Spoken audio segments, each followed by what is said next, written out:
Thanks for coming, everyone, to this Twilight session, which is on digital collaboration for pupils. So specifically, how can you get your pupils to collaborate in a digital platform? My name is Lisa Antani. I teach digital literacy and computer science at Lindsay Meadow Primary, and I'm part of Eastern Bartonshire's MIEE team alongside Michaela. Hi everyone, I'm Michaela Dixon. I teach Primary 1 at West Gledens Primary School in Bishopbriggs, and I'm also a digital leader at the school. I've been for a couple of sessions now, and I'm also an MIEE alongside Lisa and other colleagues who are on today. Hi guys! So brief overview of today's session. We're going to go over pupil digital collaboration, first of all within Teams, then within Teams meetings, then in class notebook. We're then going to go over some filming and sound recording. That's a great way to get pupils to work in Teams digitally. And we're also going to go over some animation at the very end. I told Michaela that I would organise all the slides for this because I was expecting to be out of class today, and then I got pulled in at the very last minute. So apologies for the lack of visual PowerPoint presentation for this session. That's entirely my fault. Okay, so within Microsoft Teams, obviously you can use your channels as a means of collaboration. Now, if you have gone through the MEC or done some other online Microsoft Teams training, you might see private channels being mentioned. Unfortunately, we can't make channels private. You can if you've got your own personal Microsoft Teams account, but it's something which is disabled within Glow. So all of the channels that you have within your team are accessible to everybody who is in your overall class team. However, you can still use it as a way of digital collaboration. So looking at this group activity here, I've just stuck in the Easy Knows. This is one I use quite a lot. I'm talking about the awareness of technology developments, including how they work. I can explore latest technologies and consider ways they've developed. And using technologies, I can basically do digital research. So it's bringing in a couple of the technology Easy Knows. These are the same for first and second level. And basically what I do is I let the pupils, organise the pupils into groups, and I let them choose a piece of technology to research. So that could be a car, could be a mobile phone, it could be a TV. So pupils go into groups, and then, so for example, if you're in Team Car, you would be able to collaborate within this channel here, and clicking on the Files section, you would see that there is a presentation being put in there. Now, because this isn't in the class materials folder, which is part of your general files here, your class materials, because it's not in there, it's available to pupils to edit. Obviously, anything you put in there, pupils can edit it, so that's quite handy. It's by default, pupils are able to edit this. So if I click on here, pupils would come in here, and you'll see I've put a really basic template in. So obviously I'd expect them to have a title with their names. I'd want to know whenever that item was information about when it was invented. I'd want to know how it's changed over time, and I'd want to know what does it look like today. That's just a basic template that I put together for them. Obviously they would need to completely fix this up. So for example, if you were in Team Cars, you would put cars here, and then have your pupils put their names in here.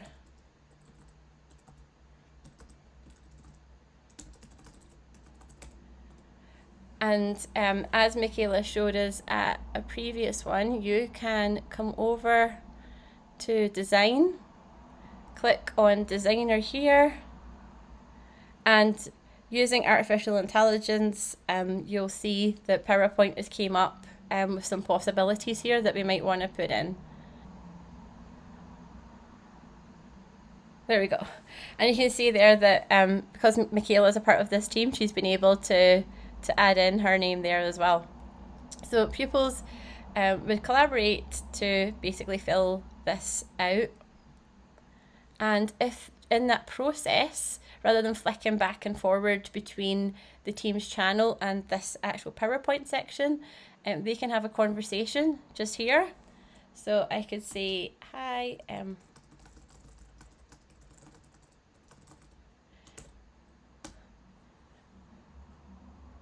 so obviously you can facilitate collaboration if they're not even in the same room, or some of them might be isolating at home and this process still works, or they could literally be in the same classroom sitting together, in which case they probably wouldn't use this so much. So you can see there, Michaela said, hey.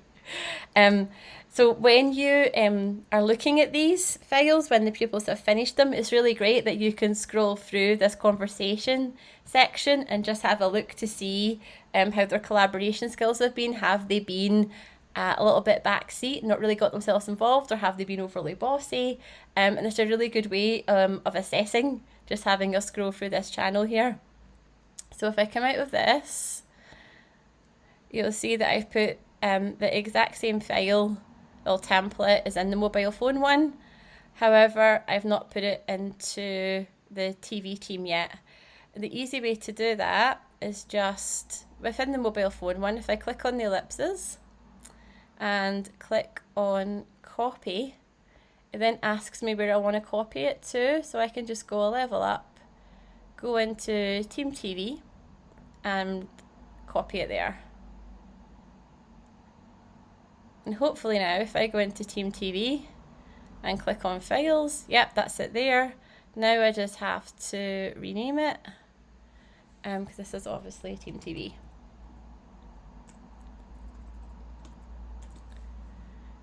And save. Now obviously pupils don't have to save any of this. This is all on the cloud, so they can just get involved and collaborate and not worry about saving anything. Another thing you can do is, obviously because other pupils who are part of different teams could potentially jump in and try and get involved in a channel that they don't belong to, what you can do is if you click on Manage Channel, you can turn on channel moderation. So obviously at the moment by default it's off, which means anyone can start posting in this Team Car channel. However, if I turn it on, you will see now that by default team owners are able to post, but I can also manage so that other people can post in here as well.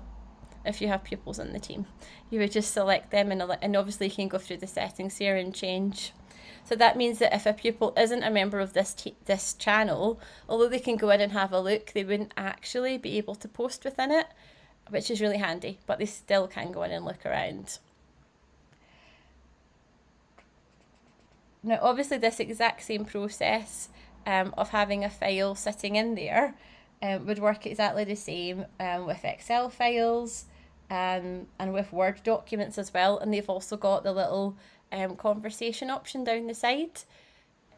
So I found some really great Excel files on tests, believe it or not. I don't normally like resources on tests, but I found this package of Excel files which are great. So when you click on this, obviously you start off by putting your name in, and then over here, this one here is learning about to identify individual cells in Excel. So over here we've got the cell B6. So if I was to type in B6 and then enter, it turns green to show me I'm right. And if I come over here, and this one's obviously E9, if I put in E10, it doesn't highlight because I did it wrong. So if I change it now to E9, it comes up correct. So there's that one, which I quite liked. And then it gets more and more difficult. So for example, with the gold mine one, pupils really loved collaborating on this.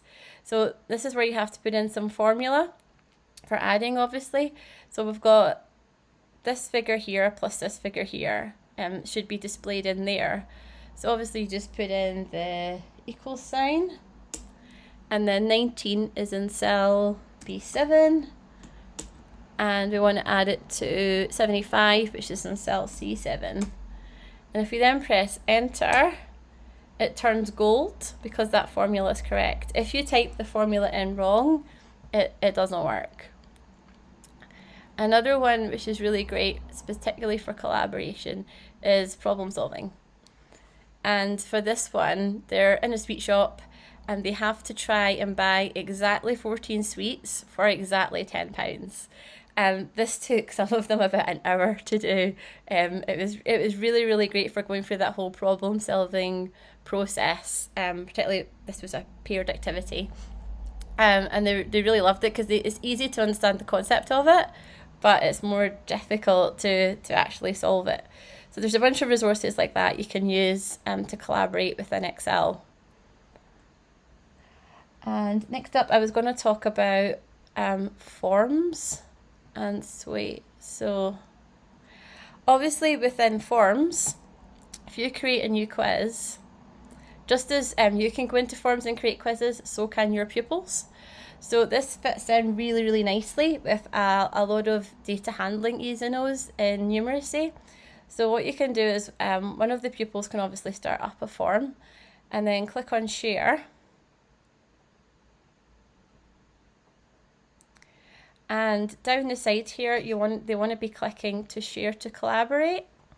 So they can click on there and then they can type in specific people who are allowed to view and edit this. So if you get them to click on that, and then over here they would type ED for Eastern Bartonshire, and then whatever their school code is. So for me it's Lindsay Meadow, and then by default it's bringing up Lindsay Meadow people. If they just put in their friend's name, chances are, especially because it's their first initial and their surname, there will be someone else within Glow at some school somewhere in Scotland that will have that same first initial and surname. So it's really great just to get them into the habit of doing ED in the school code. And you can get them collaborating in groups to make a quiz. And obviously they can collaborate on analysing the responses and things. So just remember that forms is also available to pupils for digital collaboration. Another option we have got is Sway. So this particular Sway was made by some pupils. So they created a little health and wellbeing newsletter, which if you scroll through, this takes you through some different sort of crafts. This is some work that the pupils made in the playground, and this is some photographs they wanted to show off. With Sway, you can have up to 10 pupils collaborating at this, well, up to 10 people. So if you're obviously in it as well, you could have 9 pupils collaborating. And again, just that easy process of using the share link and specifying who it is, specifying who's getting the link, or just doing a general link and sending it to certain people. So that's a great way for collaboration, and they really enjoy making a Sway, which is good. Another option for collaboration is ThingLink. You can have pupils work together to create like escape rooms or a ThingLink to explain a concept. The only problem with this one is in order to have your pupil accounts within ThingLink, you do need to have an upgraded account as opposed to a free account. An upgraded account initially gives you 66 pupil seats, as they're called. You can add on more, but I think there's cost implications with that. I've got a paid one for free because I'm an MIEE, so that's a great way to get a free account is become an MIEE, and you will get an upgraded ThingLink account that you can have pupils collaborate on. Unfortunately, you can't do it just with the basic free one, so that's something just to bear in mind. And another thing I wanted to make you aware of too is within your various channels or in teams, you could have one like a numeracy one where you are just doing, the pupils are doing polls for data collection. So if they type in at forms and click on that, they can create a poll. So for example, what is your favourite board game? We could have, I don't know, Monopoly, Game of Life. And obviously you can go through and add options, hit save, lets you see it again, you can just hit send. And then pupils can go through and respond to this. and obviously you can see the responses live. So that's another great way of getting them to collaborate for data gathering. Whereas previously, I remember it was the case of the clipboard going around and asking everyone. This way is so much simpler. So that's another option available.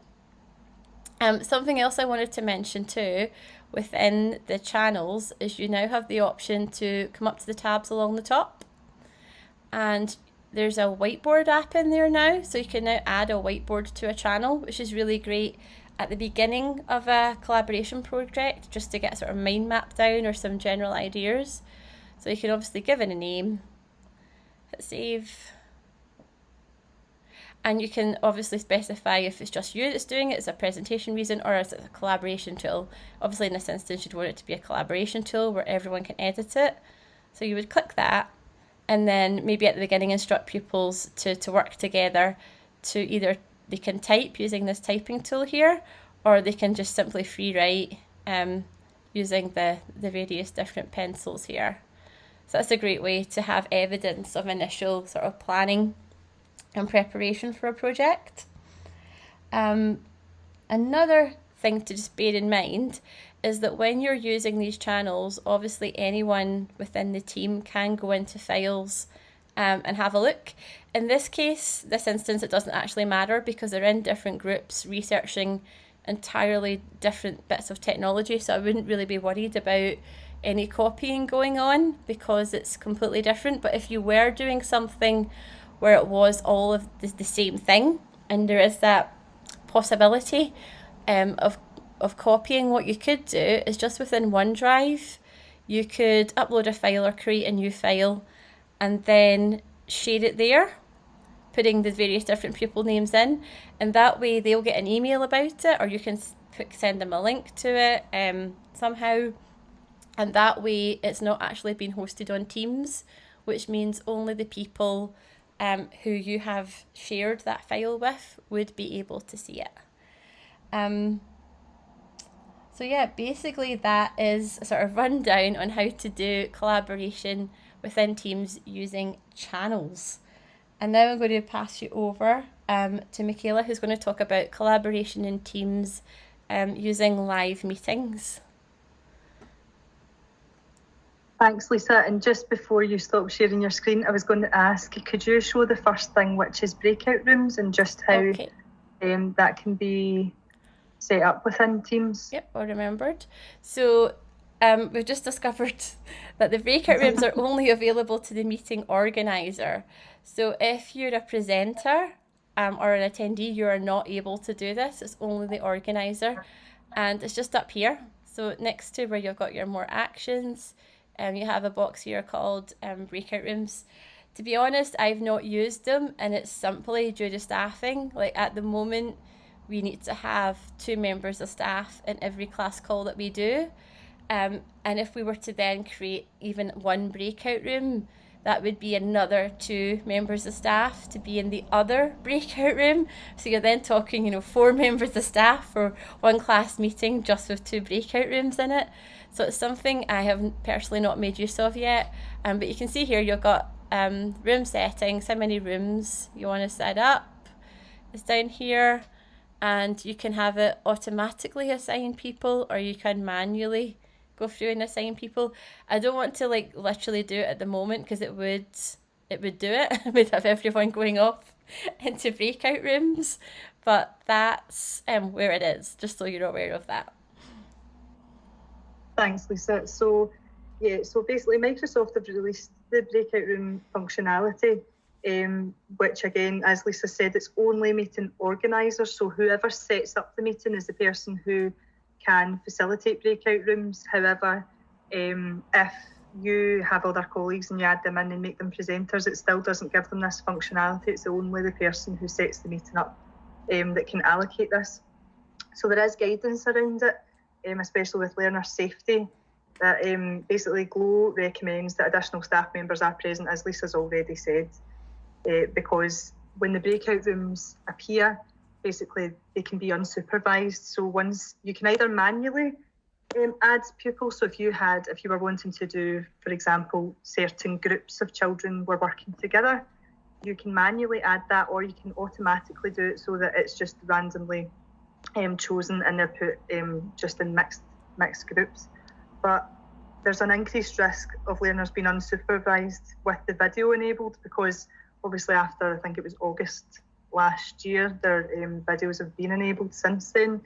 So basically the guidance says that even if pupils are in breakout rooms and you press to end the meeting, they can still be in those breakout rooms even though you've pressed end meeting. So it's really, really important, if you do have any pupils who, for whatever reason, if you've got other staff who are able to facilitate this function, that basically that you're making sure that you're removing all of them from the breakout rooms before you're ending the meeting. It's just the guidance that's given by GLOW for this. So for Teams meetings, they do just a couple of do's and don'ts. So do ensure you're last to leave the team meeting by removing all the other participants, especially if you are using anything like breakout rooms. As a meeting organiser, you should use the end meeting function. So where at the top right hand side of the screen, the red button is where it says leave just now. Possibly if you're a participant or an attendee, there's that little arrow that you need to click to end meeting. Do use the desktop app where possible, because it does give you more functionality with your meetings, such as whiteboards, which you can do, and I'll show you that in a minute or two. And remember, if you are doing meetings with pupils, that you're using the lobby function and you're not just allowing anyone into the meetings, because these settings are due to change. So I think we can actually, very soon, Lisa, we'll be able to have people who are outside the organisation invited in to meetings within GLOW, which can be exciting, but we need to just make sure that we're keeping everybody safe as well. So again, this is beyond the basics, so it's just a reminder. You'll probably all be very, very aware of this, but don't leave your learners unattended in a Teams meeting. You'll know that, but especially if you are trying to use breakout rooms, just make sure that you have got another member of staff in there facilitating that. Don't make learners presenters either.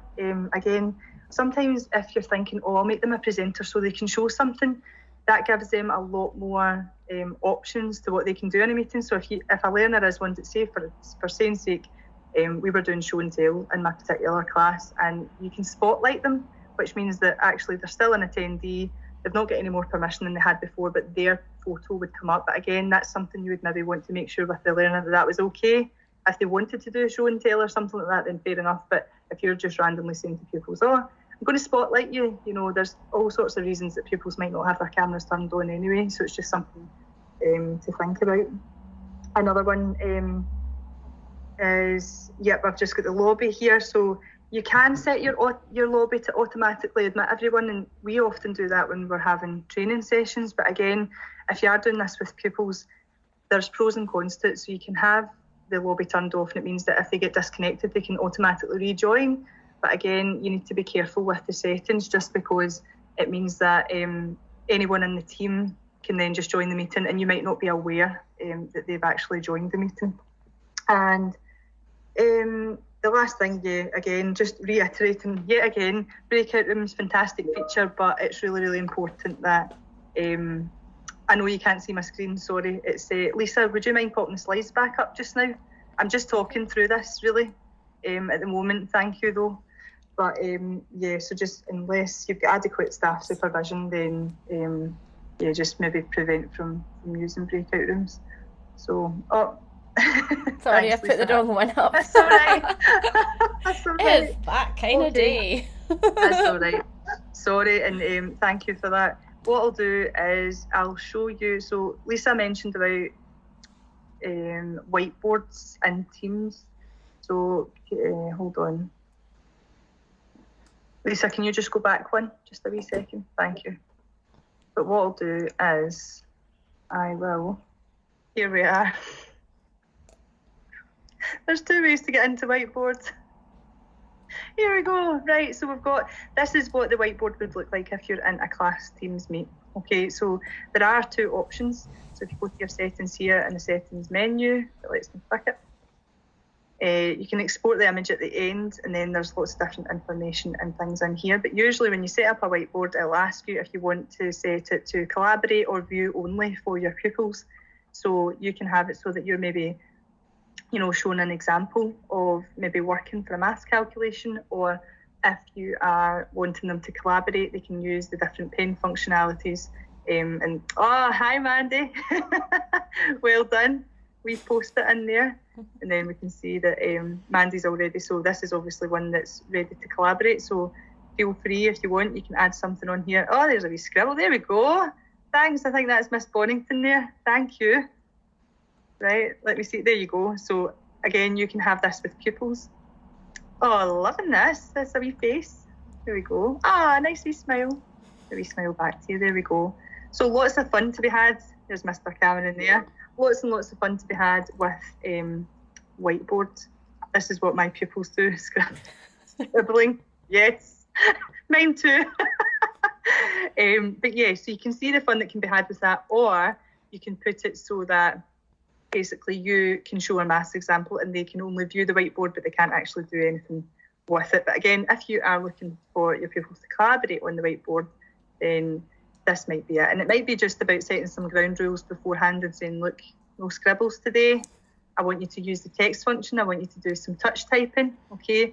And then again, so what I've just done there is, because these are all fairly close together, you can group the objects and they would just move around. If something's relatively far away, if I move this right down here, I maybe did something up here, I'm sure that can be moved separately. Oh no, it's not. It's all one big piece.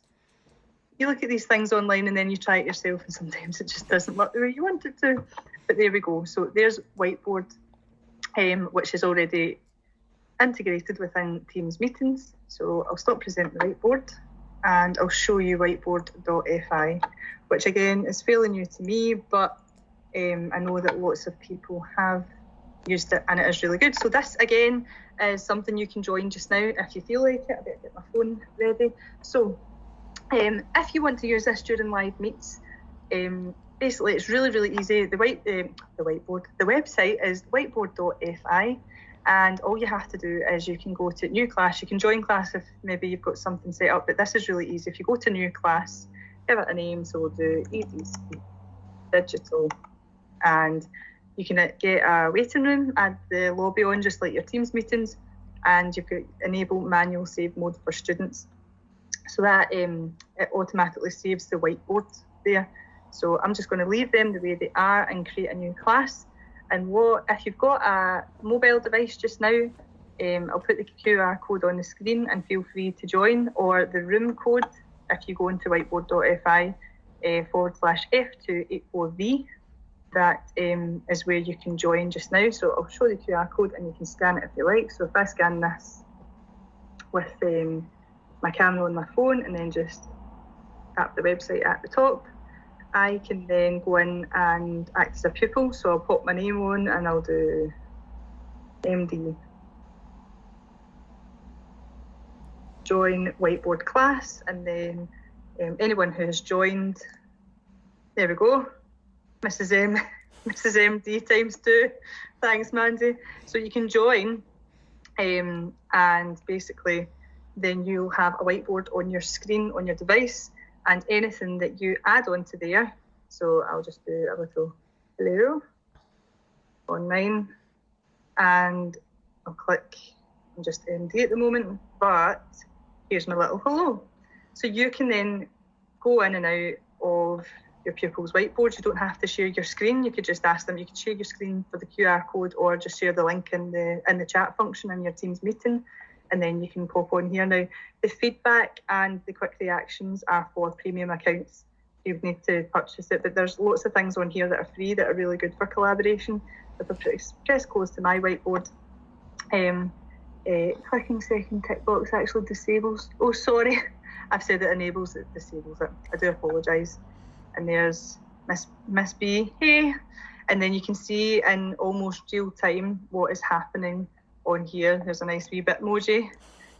So they can add lots of different things on here. And then if you think, right, okay, we've had enough scribbling and doodling around, you can go to settings and you can clear all the whiteboards. So sorry guys, and then it would erase everything off of them, okay? And then there are lots of different things that you can do. You can toggle your own whiteboards. Again, if they're all maybe trying to come up with an answer to a maths calculation, if you maybe show them how to do it. primary 1 maths, you see. Oh, here we are. You know, and you're trying to show them the visuals, 1, 2, 3, 4. You can show them an example and you can push it out to them as well. Current page only. Okay, so if you have a wee look, it might have came to you, it might not have, or you can press toggle teacher whiteboard and they should see what is on there just now. Okay, so they can then see the example and they could maybe annotate it. So if you're maybe giving them a calculation, they could maybe draw the annotations at the bottom, just like James has here. He's put the answer in. Okie dokie. Again, another thing you can do, again, you can lock the room and you've got manual save for students. So that would be to enable it. And then we can hide student names as well. So if I press that and I come back and I'll toggle my whiteboard up, then it means that you're looking at the pupils and you're not seeing who's answered what. So again, if you were to present your screen and say, oh, whoever's done this one, this was really good, blah, blah, blah, you know, it means that you're not showing who's answered what and who's got it correct and maybe who hasn't if they're not feeling it. And then when you're finished, you can save this if you want to use it for evidence, and then you can close the room and basically it'll just kick everyone out and give you a message to say that your teacher closed the room. So it's really good and it's free. So if you want to have a wee play about with that, that's quite a lot of fun for collaboration. Lisa, sorry, have you got the slides there? Yeah. Thank you. Content. So if anyone fancies turning the camera on, you do not have to. This is not a forceful turn your camera on. This is I'm going to pop us in together mode. So what this does is basically it can engage students and it might get them a little bit more motivated to take part in the meeting, because I know I do teach primary 1, so they were very much all they wanted to have their cameras on and things, but when I've worked with older pupils, sometimes they don't really feel it, or maybe they don't want to. I mean, there could be all sorts of reasons that they don't want to turn their camera on, but if I'll just share what my screen looks like just now. So back to the meeting. There we go. So everyone's popping their camera on. So if you go to more actions, there is a view called Together Mode, and this can be really fun for pupils because it pops us all together, like we're all sitting in the same room. So especially for remote learning, if you're feeling, we're together even though we're not together. So it's quite nice sometimes, you know, just to do this. But the thing that they added this not too long ago, I think it was last year, and what they've added is different scenes. So if you go over to here to change scene, you can actually change it to different ones. So instead of being like what looks like a lecture theatre, you can change the colour of the seats. I'm definitely a dark mode person, as you can see by my screen. However, we could be here. And it tells you in the corner, so it supports up to 50 videos. I quite like this one, but again, Lisa, you're going to be popped right at the front, I think, because you are the team organiser. So there you go. But there's lots of different things, especially if we all love a bit of Minecraft, don't we? And the pupils do too. So you can change it. So it might just be that, you know, just to try and, as a wee starter, just to get them motivated and engaged before they've to go and collaborate. It's quite nice for them to see that actually they are still together, even though they might be apart. And, you know, we were going to play Under the Sea, the Disney theme, but I don't want to break any copyright rules. So here we are, we're Under the Sea. So yeah, Together Mode can be a little bit of fun, especially if you're going to be doing some online digital collaboration through Teams meetings as well. Yeah, I was in an upper school meeting the other day and the teacher had been complaining about a sheer lack of interaction from the pupils. She was just looking at avatars. So I just went in and shared my screen and put this on, and then all of a sudden, all of these cameras popped up. That's it. It's just a bit of fun as well, and it can be good for collaboration. So what I'll do, do you know what? I'll leave us Under the Sea at the moment. I'm sure we'll be fine under there. And what I'll do is I'll show you very quickly something called Let's View.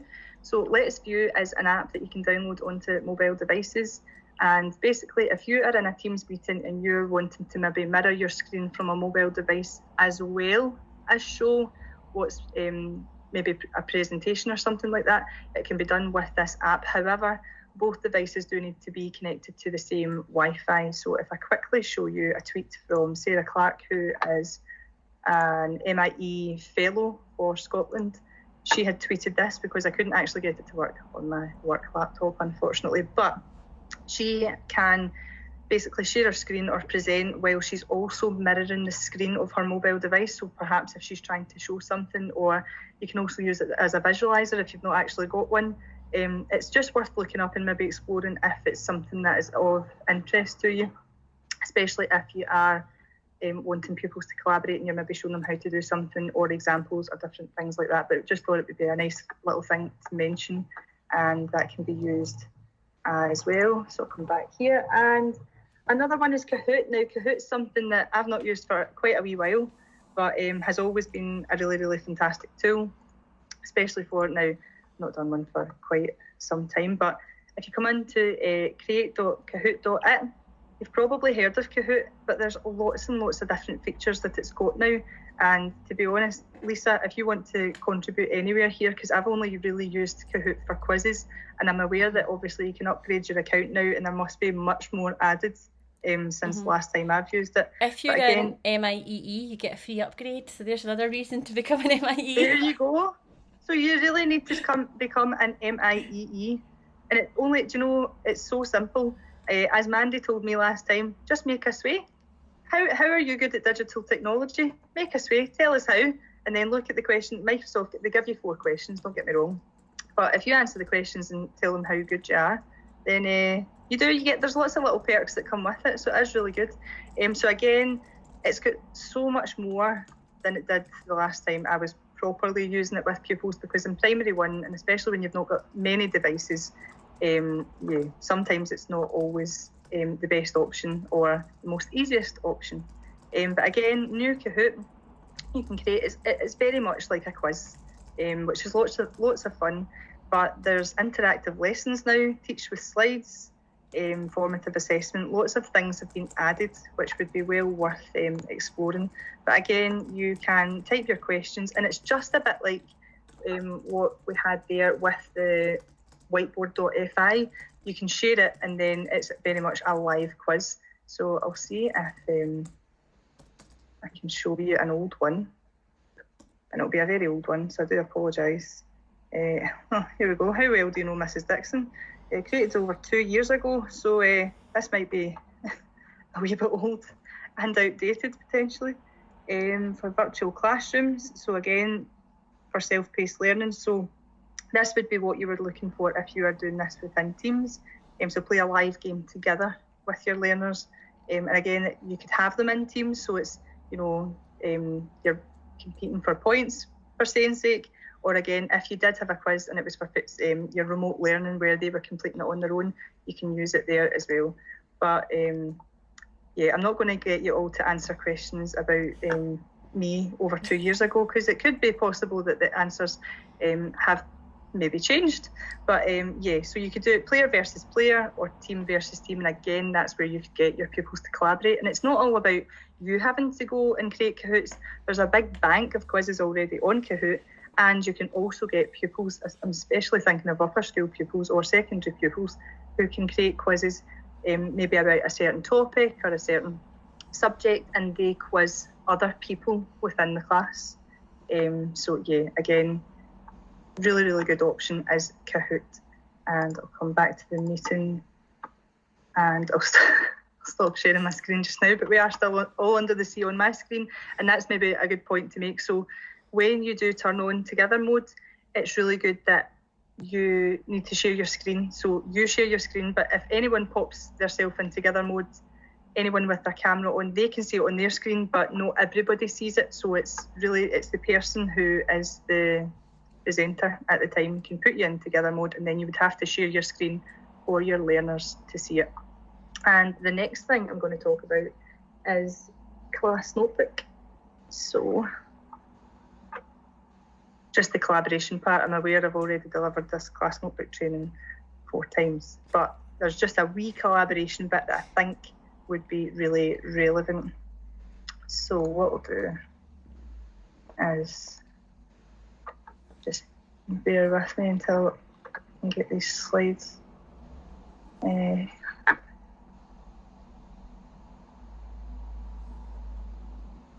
So keeps going into this presenter mode, and that's not really what I want you to see. There's no notes on it, but hold on.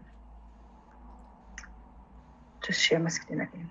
So every time I do this, you're going to still see what I show anyway, but basically in your class notebook, so if you're in Microsoft Teams and your pupils are using class notebook, it's really good for collaboration, and it just gives your pupils a space where they can collaborate together. And this is where Lisa was talking about the channels. However, obviously other pupils and other maybe other groups within the team will still be able to see what goes on in other channels. However, if I just pop into a test team, so here is the one that Lisa was showing earlier on. So if you're in your team and you're in class notebook, you go in your general channel as always, you'll already know this, and go to class notebook at the top.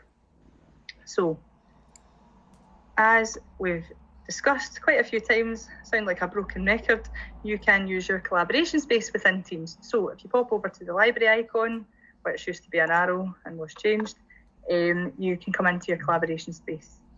And there's a whole information page that you can see what's going on with it. However, this is where pupils can edit different things. So the content library, they can only view, and the collaboration space is where they can work together. So for example, you could have different sections within this. So I'm going to add a section, and I'm going to say circles, for saying sake. And then I'm going to add the triangles. And we're going to add the squares. Not a typo yet, I don't think. Possibly have. So I've got lots of different sections within the collaboration space. Now, if Lisa, feel free to pop on and add anything into one of the sections. But there's the digital signature part. So if anybody does contribute into there, or Mandy or Mrs. Barry, if you want to pop on and add anything into one of the groups, then feel free. But basically, you can get a digital signature, so you know who's typing what and when they've typed it, because it's time-stamped as well, okay? So if you're setting up different sections, they can still all see at the moment. So if I had pupils in the circles group, they could still see what was happening in the triangles group and within the squares group. However, if you go to, oh, hi there, someone's changing the title. If you go, oh, thank you, this is me. So I don't think I can see it at the moment, but when I hover over, yeah, it's showing me up. It's not showing me the digital signature at the moment. However, when you go to, if you're doing this within Teams, which is probably the easiest way to do it, I would go to more tabs, go to your class notebook tab, and then over here at the ellipsis, more options, you can go to manage notebooks. Now, this is where you can start choosing your permissions. So you need to make sure your collaboration space is switched on. Losing the ability to speak this afternoon. And then if we pop over here and we just paste this into your browser, whatever one that might be, it'll open up the OneNote in the web browser. Now, this is possibly, I don't know if this is the easiest way for other people, but this is the easiest way for me to usually change permissions. So again, I would go back to the class notebook tab, just as I had before, and again, go to manage notebooks. So you might want to just go and do that through Go anyway. So I need to sign in. Do that quickly. Oh, there's my typo. Every in the session I do a typo. Sorry, guys. Right, so then once I'm signed in, you can manage your notebook. And again, you're looking for your collaboration space permissions. And this is where you can basically lock the section so that other people who aren't in that group can't see. So at the moment, you can see every student can see the circles, squares, triangles, and the collaboration space. I would always keep this one turned on so they can always see that using the collaboration space information page. But you would go to edit, and then the pupils within your team. So it won't be, you can't lock out the other owners or the other teachers, but you can lock out the pupils. So sorry, right, Mrs. Barry, I'm going to take you out, but look, again, you can give read-only access to all students in the class. So if you did want the other groups to go in and see the work the circles group were doing, you can do this and turn that on, so toggle that on. Or if you don't want them to see it at all, then you would just untick their name and go to save. And then you can close that. And if you go back in, you'll see that actually only one pupil can see this circles math section.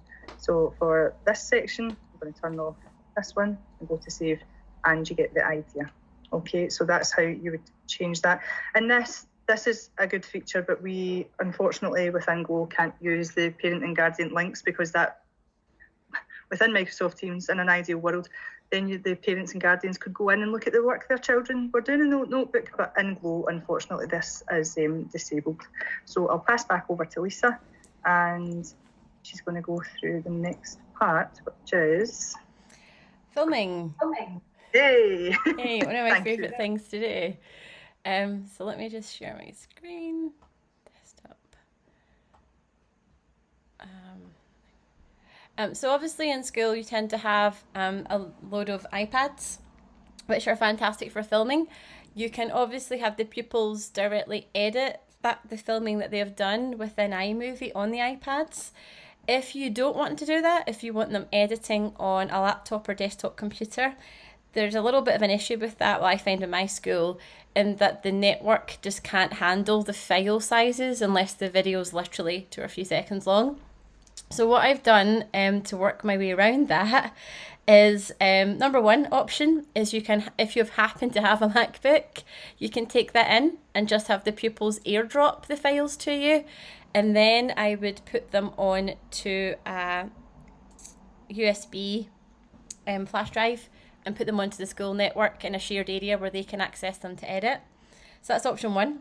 Option two is you can buy a USB flash memory drive, which at one end has the USB and at the other end it has sort of equivalent of the USB that goes directly into the iPad.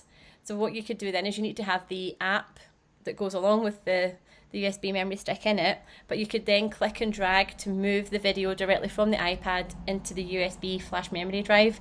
So I've got a little supply of those that I use as well. Although you don't have to do that if you're happy for them to edit on the actual iPad within iMovie. I think filming is a fantastic digital collaboration because it's so wide what you can do with it. I mean, I tend to stick to actual filmography and the art of Foley, and the sort of that sort of techie stuff, which I'm obviously into. However, you can make filming absolutely any curricular area whatsoever. You could be doing drama, you could be looking at making a weather report, you could be doing some sort of musical instrument performance. It's so wide open what you can do with it. One of the pupils' favourite things to do at Lenzie Meadow is green screening. So I got a kit from eBay that cost a grand total of £15, and it's literally what looks like a clothes rail with some sheets that you peg onto it. There is, although it's called green screen, there's actually a green screen, a blue screen and a white screen, and what you have to do is simply film the pupils in front of those screens, and then you can play around with the backgrounds. It's a load of fun. Well, what you can do is you can just film them in front of it, or you can get one of the green screen apps, which means they actually put the background in and can see it whilst they're filming on the iPad. Just beware of some of the apps. Some of them will only let you film for a certain amount of minutes, or they'll put a big watermark across it. And some of them can be quite restrictive unless you're willing to pay.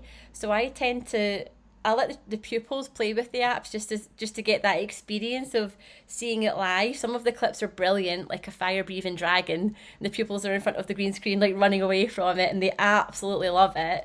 And that records that as it's sort of happening. But when I was doing like the Christmas performances and things like that, I just had the pupils in front of the green screen, and then at a later stage I went in and edited it. So I just wanted to quickly show you how you do that. So this is obviously me in iMovie. This works exactly the same way on the iPads if you don't happen to have a MacBook. So you bring your footage in. So let's pretend this is a pupil in front of a green screen. So you bring that in. To get your background images or get your background film footage to put in for the green screen, there's quite a few websites you can go to. One of my favourites to go to is Pixabay. where you're probably used to going to that just for free stock photography. However, down the side here, there is actually a video option. So you can use these videos safe in the knowledge that you're not breaking any copyright rules. So that's where that's my go-to for stock video. Completely free, you don't need to sign up or anything like that. You can just download it. So you have your pupil in front of the green screen, and then you need to decide what's happening in the green screen. Is it a flat photographic image or is it a video? I think so. I downloaded this video here of a snowy background, and what you have to do is you drag your snowy background down, drag your green screen image down, which is quite short, and extend this out.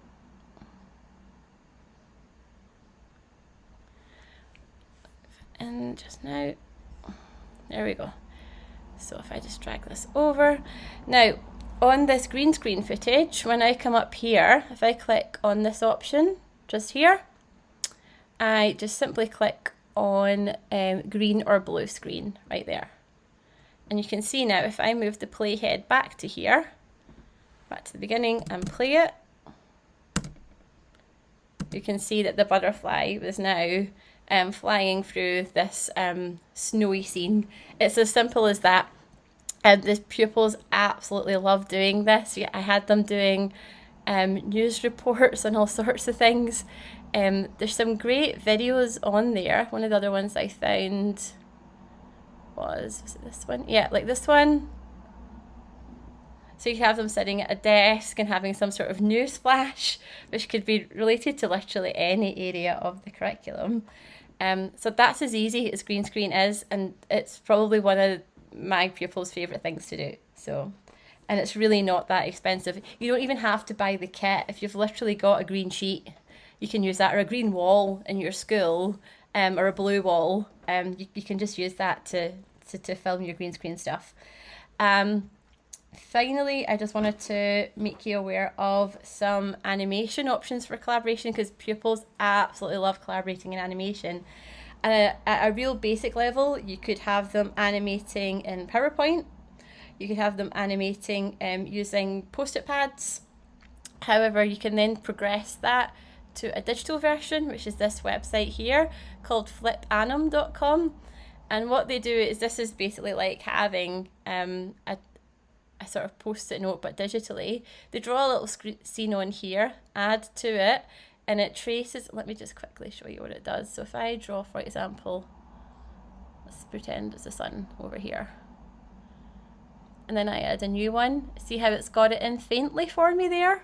So I can slightly change that, and then do that, add in another one, slightly change that. This is, my drawing's getting worse as this progresses, but you get the idea. So you do that, and then you just click play on the bottom, and it plays it for you as an animation. So they love doing that. So I tend to start with animation on that basic level, using little flip books, progressing to a digital flip book, which then progresses on to either PowerPoint or Scratch.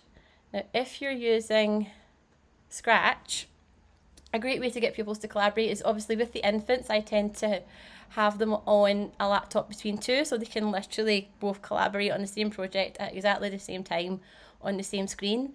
However, with the older pupils, what I do is I get them to do some animations. So this is just one of the Scratch ones. You can see different things happening here, different animations going on. So if one pupil had created something like this, another pupil could then, if they shared the link to it, another pupil can remix it. And what that means is they get all that code, they get all the animation, but they can add an extra layer onto it. So you can see it gives them access to all of the code, which is fantastic. And you can just literally, or you can use it to build up, extra scenes and things. So the remix option is really great fun. This video here, which I'll quickly play for a minute, is an example of a stop motion animation that I did with a primary 2 class. So this is real sort of back to basics, Captain Pugwash style animation using little split clips. To do this, I only had access to one desktop computer and 2 digital cameras. That was all I had. But I managed to get my entire primary 2 class in groups of 4 creating an animation about the lighthouse keeper's lunch. So I'll just show you a quick snippet of this. Once there was a lighthouse keeper called Mr. Grinling. He worked very hard every day to clean and polish his light.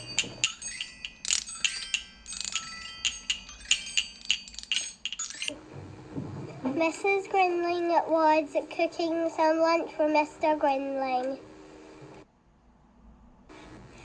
Mr. Grinling was waiting for his lunch to arrive, but 3 naughty seagulls had spotted it and they began to eat it.